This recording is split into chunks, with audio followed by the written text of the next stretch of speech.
azan kapi azi sa ikhan khu chen ka gel zite kalung vai zin katha beizin kalung lu in kangoi deta olel hang kum ki hei loi zin kei vang ka yin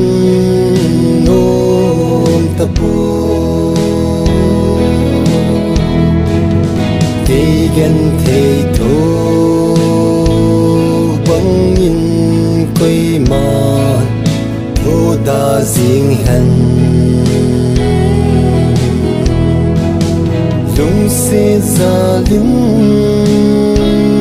zum le za kana tho in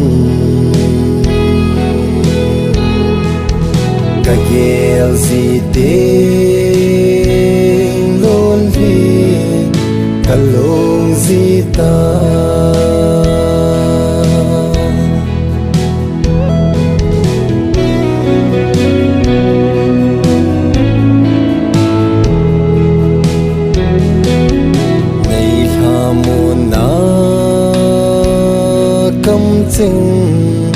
ka gel zite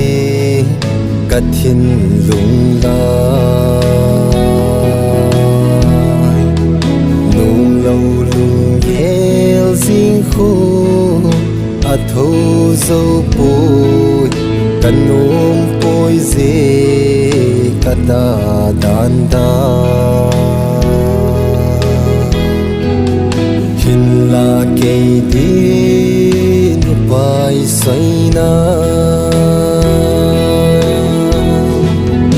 olel hang kum ki hei loi zin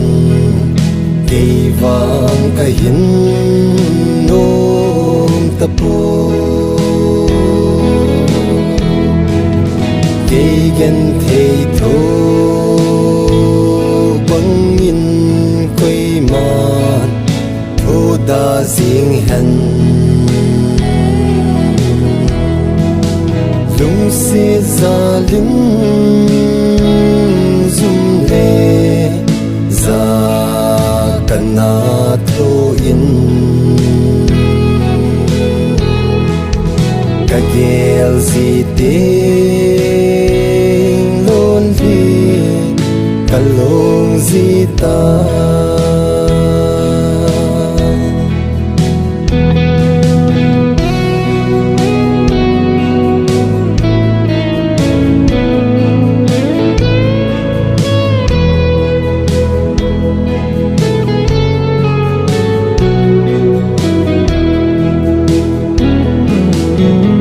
vang na lung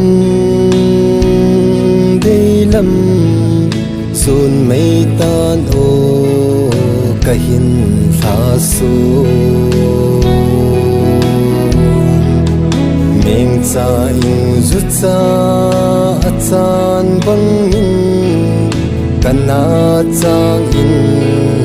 kaman zo poi ka tha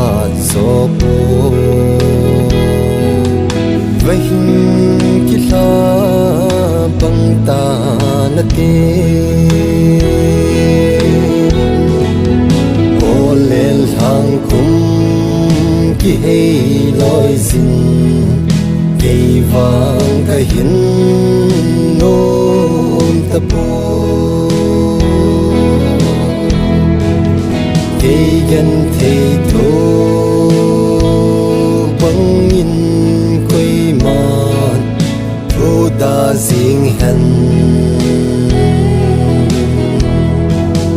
lung se za lim zum le za kana tho in ka gel zi te lon li ka long zi ta